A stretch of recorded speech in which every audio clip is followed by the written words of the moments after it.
You walk into a room and immediately feel the tension no one's acknowledged yet. Someone says they're fine, and you know they're not. You can feel it in your chest, in the weight of the silence, in the way they're holding their coffee cup.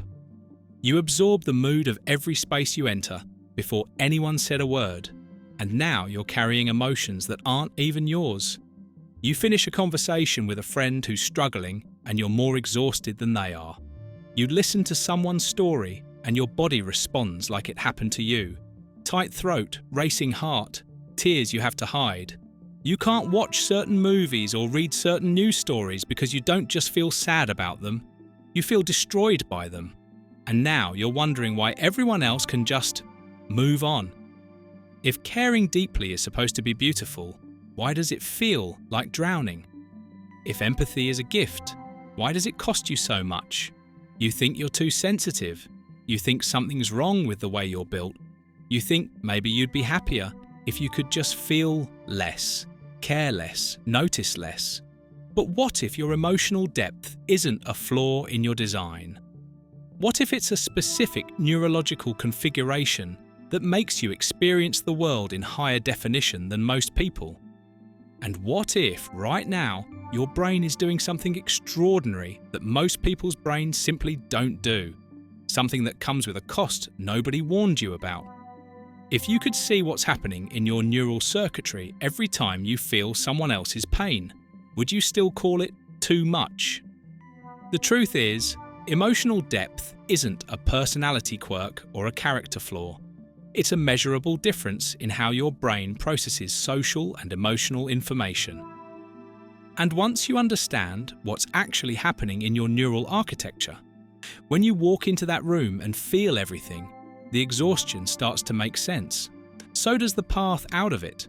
But here's what you need to know, and what changes once you understand it. Your capacity to feel deeply can leave you depleted and overwhelmed, but it can also become a source of clarity and connection when you learn to work with it instead of against it. And today, that's exactly what we're going to understand, step by step, starting with one simple awareness that takes 10 seconds. So here's how we'll do it. First, we'll break down the 4 hidden ways emotional depth shows up in your daily life, the patterns you've been living but never named. Then we'll look at the neuroscience behind why your brain works this way, including what researchers discovered about mirror neurons and emotional contagion that explains why other people's feelings hit you like they're your own. And finally, I'll give you 7 practical, research-backed strategies for protecting your emotional energy without shutting down your depth. Techniques you can start using today that don't require you to become less sensitive, just more boundaried. This isn't about building walls or numbing out. By the end, you'll understand why you feel so much, how to prevent other people's emotions from depleting you, and how to access your emotional depth as wisdom, rather than experiencing it as a burden. Think of your emotional system like a radio receiver. Some people's receivers pick up only the strongest, clearest signals. Yours picks up everything. The static between words. The frequency shifts in tone. The signals other people don't even know they're broadcasting. You're not broken. You're just tuned to a wider band. But how do we know this isn't just a poetic way of describing sensitivity? In the 1990s, researchers made a discovery that would fundamentally change how we understand empathy and emotional resonance. In 1996, neuroscientist Giacomo Rizzolatti and his team at the University of Parma were studying motor neurons in macaque monkeys when they stumbled onto something unexpected. They discovered neurons that fired not only when the monkey performed an action, but also when the monkey watched another monkey perform the same action. They called them mirror neurons, cells that create an internal simulation of what we observe in others. When you watch someone reach for a cup, your mirror neurons fire as if you're reaching. When you see someone in pain, your brain activates the same regions that light up when you're in pain. You're not imagining what they feel. Your nervous system is literally mirroring it. Then in 2004, psychologist Elaine Aron at Stony Brook University identified what she called sensory processing sensitivity, a trait present in roughly 20% of the population characterized by deeper cognitive processing of emotional and sensory information. Her research found that highly sensitive people show greater activation in brain regions associated with empathy, awareness, and sensory processing. Their brains don't just notice more, they process more deeply. What you've been experiencing isn't weakness. It's your mirror neuron system working in high definition, combined with a nervous system that processes emotional information with unusual intensity. You feel other people's emotions as if they're your own because, neurologically, your brain is partially treating them as your own. Your brain is doing exactly what it was designed to do. It's just doing it at a volume most people don't experience. This is what you've been living with. You can see this in your own life, probably every single day. Here's what it actually looks like. The 4 ways it shows up in your life. Emotional contagion. This is emotional contagion at work.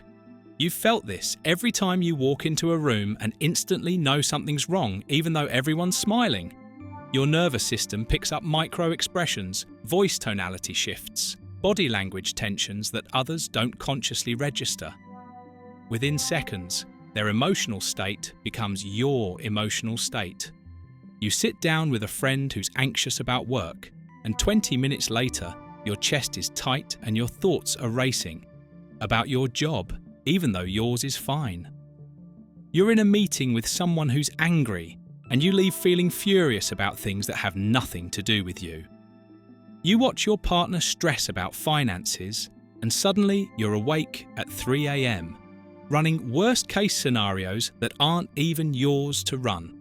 Research on emotional contagion by psychologist Elaine Hatfield at the University of Hawaii found that we automatically mimic and synchronize with others' emotional expressions, voice patterns, and postures, and that this mimicry triggers the corresponding emotions in ourselves. For most people, this is subtle. For you, it's overwhelming. You're not choosing to take on these emotions. Your mirror neurons are doing it automatically, and your sensitive nervous system is amplifying the signal. Empathy exhaustion. Then there's empathy exhaustion. Here's how it shows up. Someone shares their pain with you, and you don't just feel sympathy, you feel it in your body. Your throat tightens, your eyes burn, your heart races. You carry their story with you for days, replaying it, feeling it, unable to let it go. And now you're more exhausted than the person who actually lived through it.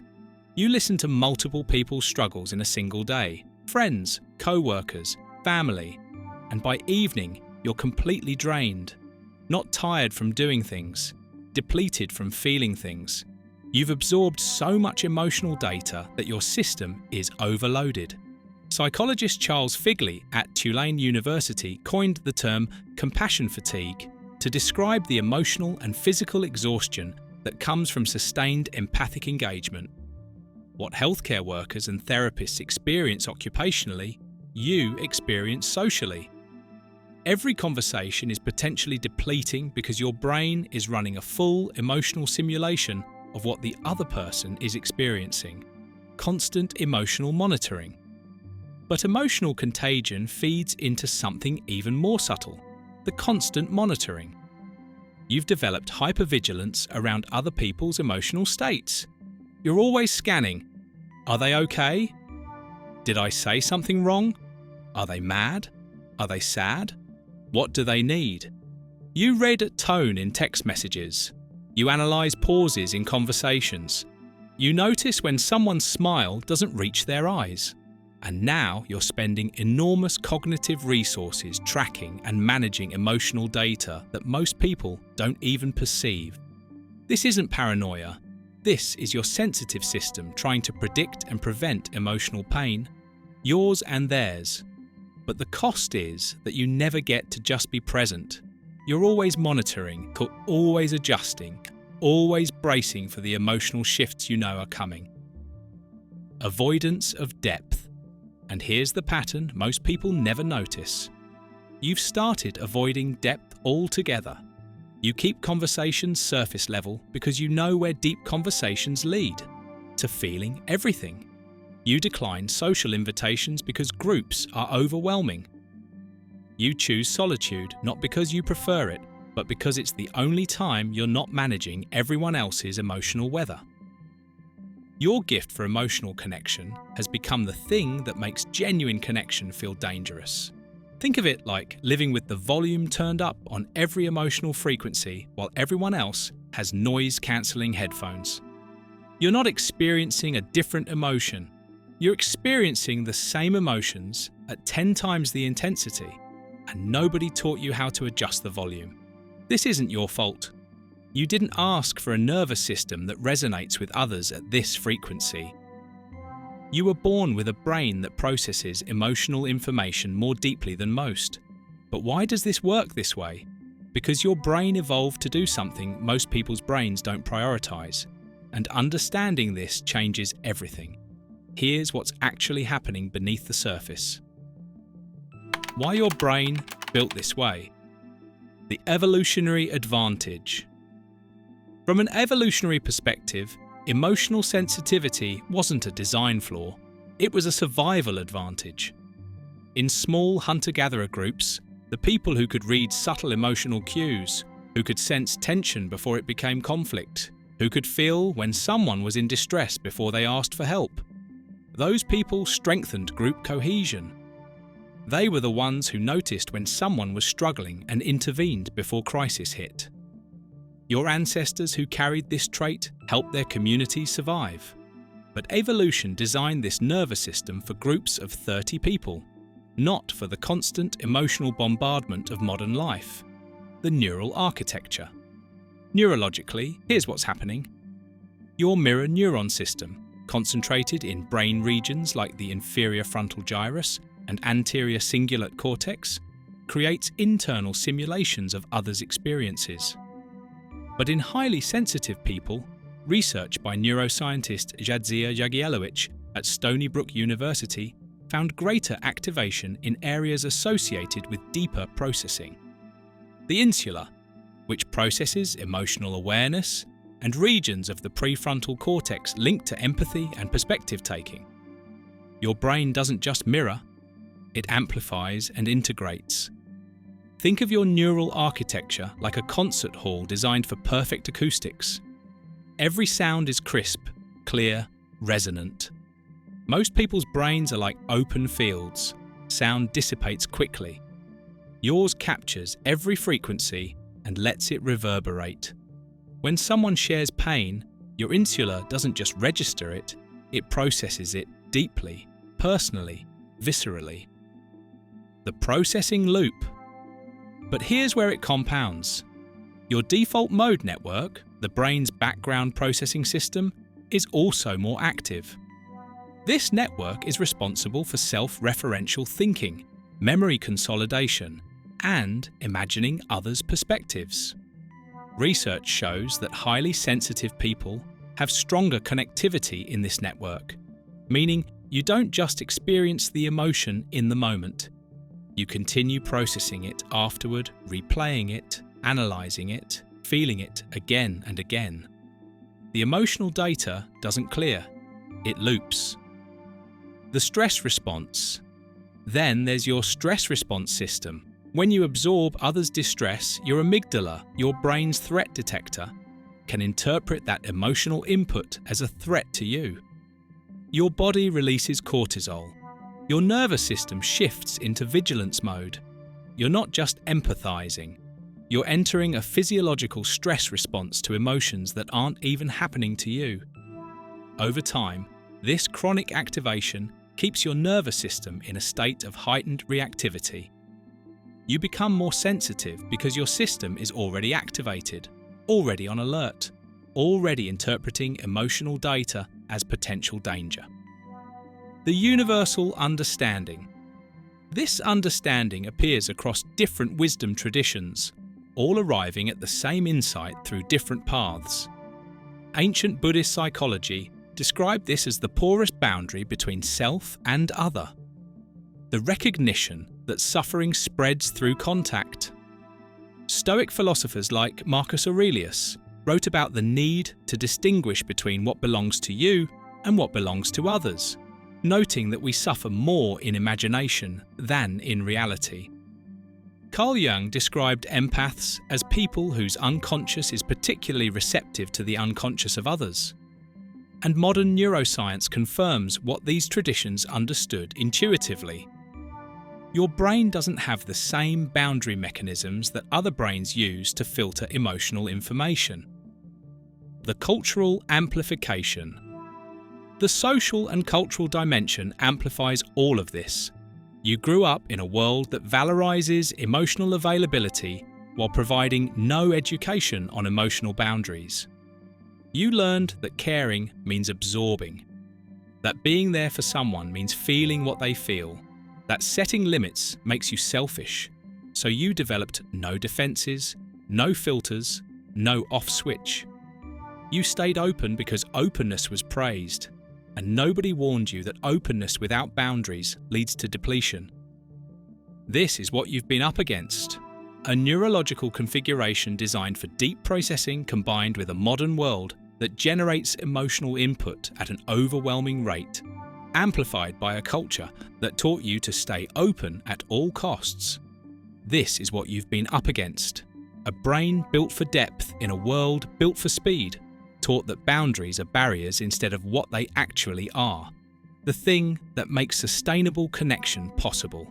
But the moment you realize that feeling deeply doesn't mean feeling everything, something shifts.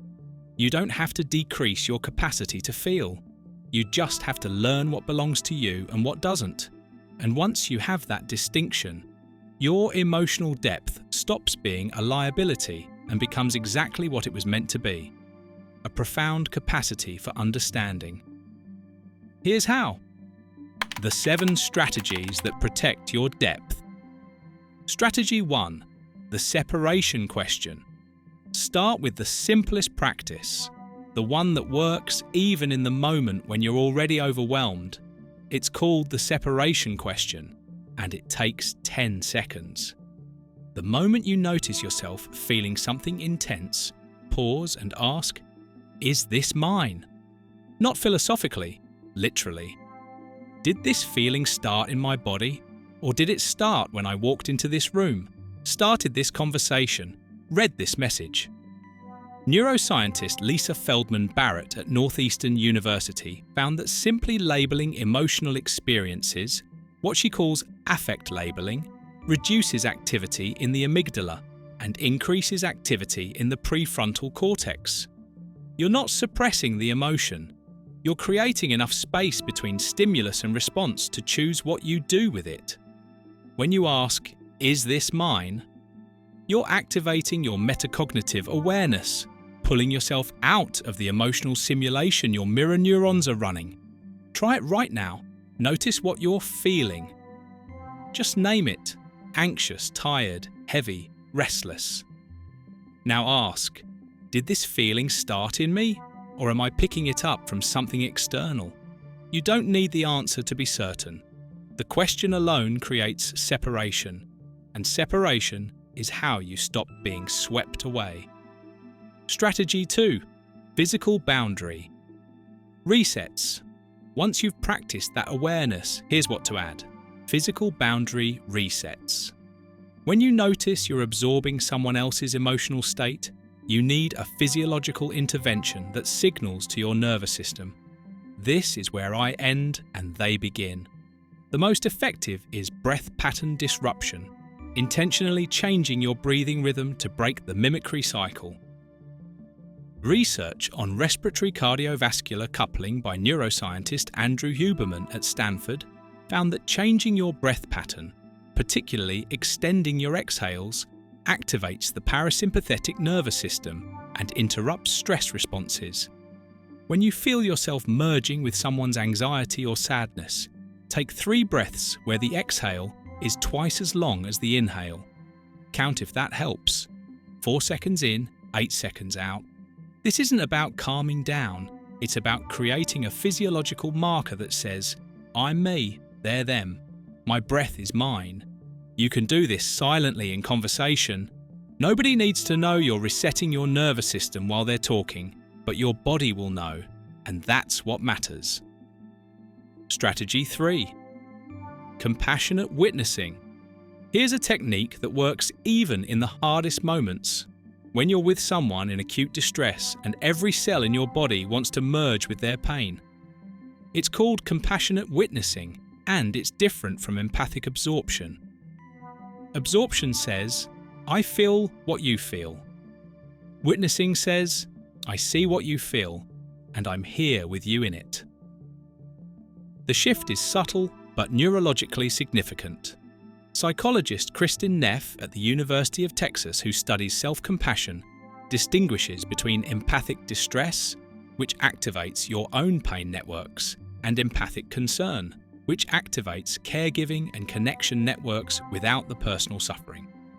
When you witness instead of absorb, you stay present to their pain without making it yours. You feel for them, not as them. Here's how you practice it. When someone is suffering, instead of asking, how would I feel if this happened to me? Which triggers your mirror neurons to run a full simulation, ask, what is this like for them?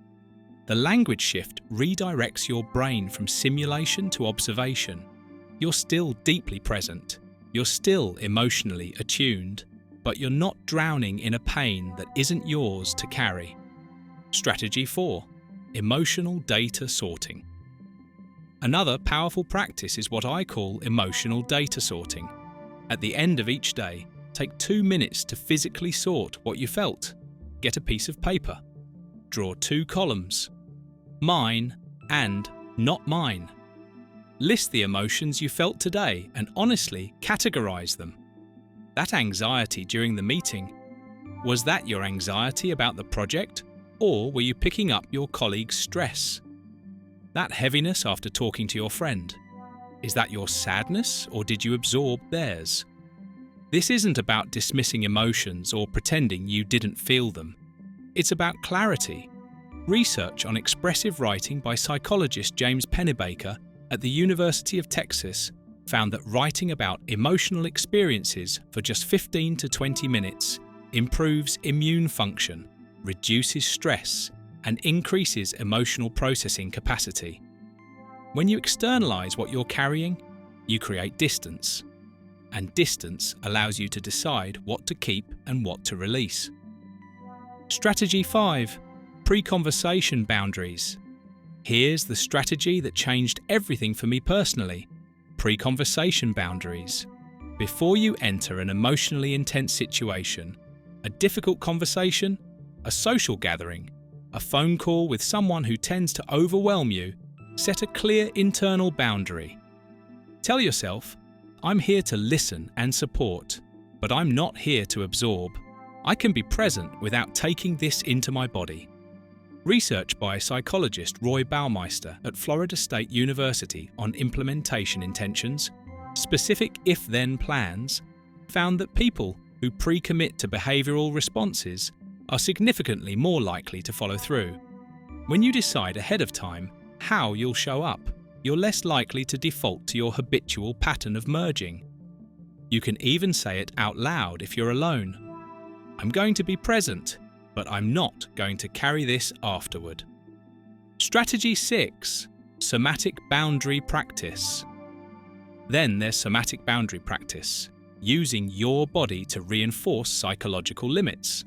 Highly sensitive people often have weak proprioceptive boundaries, meaning they don't have a strong felt sense of where their body ends and the space around them begins. You need to rebuild that sense through physical awareness. Try this. Before entering a potentially overwhelming situation, do a body scan. Feel your feet on the ground. Notice where your body meets the chair, the floor, the air. Imagine a clear boundary at your skin. Not a wall, but a membrane that lets good things in and keeps you intact. Occupational therapist and researcher Kelly Marler has found that interoceptive awareness training, learning to accurately sense internal body signals, significantly improves emotional regulation in highly sensitive individuals. Your body is your boundary. When you can feel where you are in space, you're less likely to lose yourself in someone else's emotional field. Strategy 7. Linguistic boundary shifts. Here's another essential technique, particularly for linguistic patterns that reinforce your boundaries. Shift from, "I feel like you're upset," to, "I notice you seem upset." This isn't semantic, it's neurological. When you say, "I feel like you're upset," you're making their emotional state about your internal experience. You're merging. When you say, "I notice you seem upset," you're observing from a place of separation. You're acknowledging their reality without making it yours. Similarly, shift from, "That makes me feel," to, "When you said that, I felt." The first implies their emotion caused yours. You're at its mercy. The second acknowledges a response while maintaining ownership. You're not a passive recipient of emotional data. You're an active processor who gets to choose what to do with it. The hardest practice: strategic solitude. The final practice is the hardest but most transformative. Embrace strategic solitude without guilt. You need more alone time than most people, not because you're antisocial, but because your nervous system requires it to process and reset. Solitude isn't withdrawal, it's essential maintenance for a system that runs hot.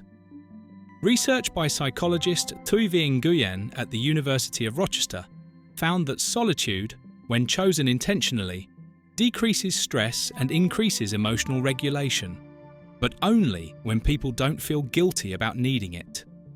The guilt negates the benefit. You need to reframe solitude as a necessary practice, not a personal failing. Give yourself permission to decline invitations, to leave gatherings early, to take a day with no emotional input, to say, "I need some quiet time," without justification. Your depth is a gift that requires tending. You can't be available to everyone and also available to yourself. Choose yourself without apology. You've just learned 7 strategies backed by neuroscience and psychology research. Every one of them is designed to work with your sensitivity, not against it. The goal isn't to stop feeling deeply. The goal is to stop feeling like feeling deeply is destroying you.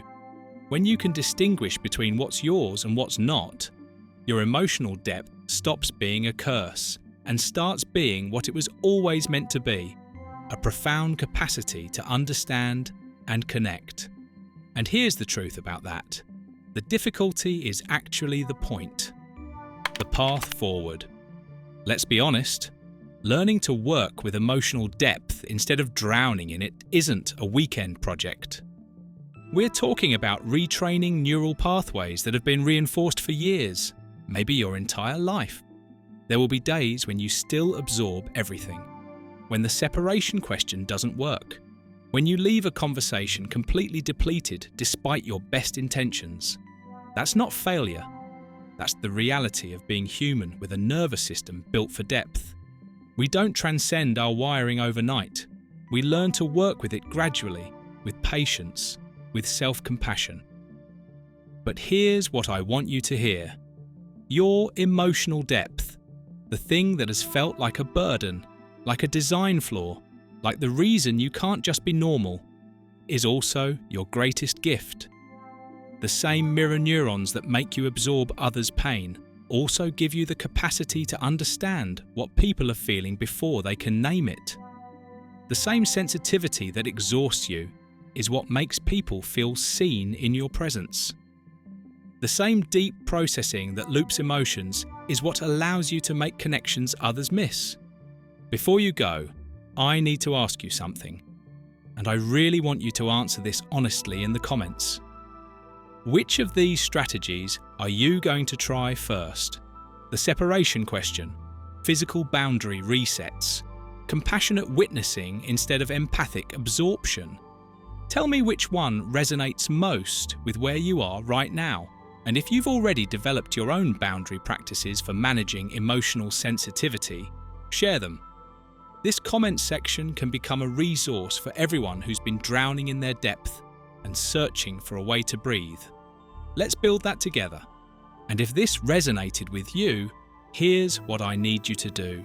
Send this to the person in your life who feels too much, who apologizes for their sensitivity, who thinks they're broken because they can't just toughen up. Send it as a reminder that they're not alone in experiencing the world at this intensity. Sometimes the most helpful thing we can do for someone who feels like they're the only one is show them they're not.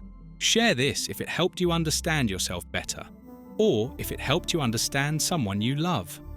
And if you want more content like this, neuroscience and psychology research translated into something you can actually use without the academic jargon or the toxic positivity, subscribe. I'm building a space for people who want to understand themselves more deeply so they can live more freely. You're in the right place. Here's what I want you to take with you. Try one technique this week, just one. Ask yourself, is this mine? The next time you feel overwhelmed, take 3 breaths with longer exhales the next time you notice yourself absorbing someone's stress. Sort your emotional data before bed tonight. Start small. Start with what's manageable. What would it feel like to move through the world with all your depth intact, but without the constant depletion? What becomes possible when you can connect deeply without losing yourself? What relationships could you actually show up for if you weren't spending all your energy just trying to survive the emotional input? Your sensitivity is a lens that allows you to see what others miss. The work isn't to dim that lens. It's to learn when to look through it and when to look away. It's to understand that being deeply attuned doesn't mean being perpetually available. It's to know that boundaries don't make you less connected. They make sustainable connection possible. You don't need to become someone else. You just need to learn how to be yourself without burning out in the process. And now you know how.